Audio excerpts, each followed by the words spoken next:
Pour beaucoup de gens, le plan directeur actuel de la ville de Kigali ne tient pas compte des personnes à revenus moyens à cause des lois et instructions relatives à l'habitat qui ignorent leurs moyens.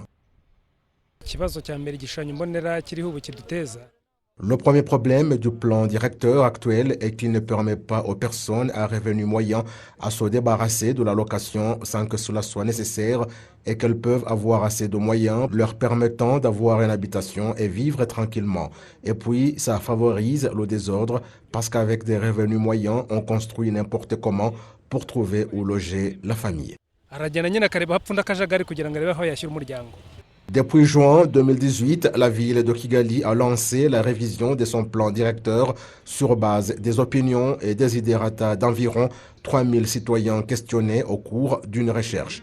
Il s'agit d'un plan directeur associé à la vision 2050 que le Rwanda s'est fixé et qui sera mis en exécution par étapes selon les moyens de chacun.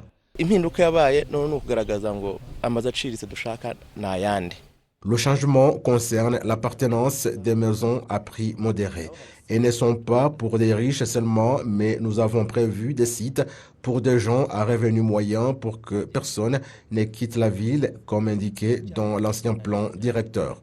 Et puis, le plan directeur peut suivre des étapes.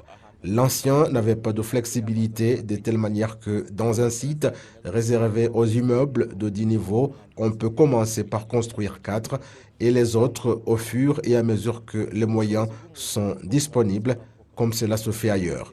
Ce plan directeur tient compte des moyens des gens et peuvent construire petit à petit selon les prévisions du plan directeur.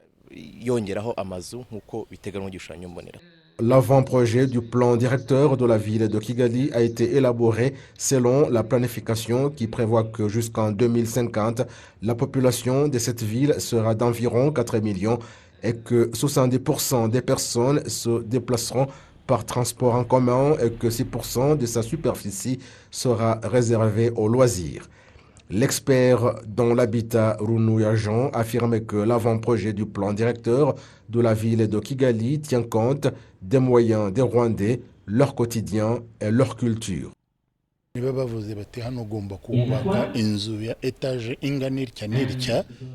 Si on dit qu'à cette place, il faut un immeuble de tel niveau et que vous n'avez pas de moyens, maintenant on dit qu'on peut construire selon les moyens et je crois que c'est là la grande différence et surtout les lois.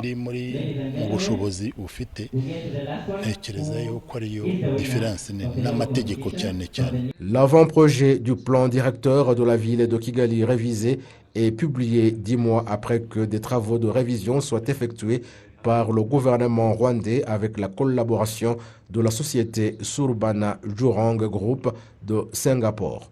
Il est prévu qu'il sera adopté pas plus tard que le mois de juillet courant avant d'être publié au journal officiel.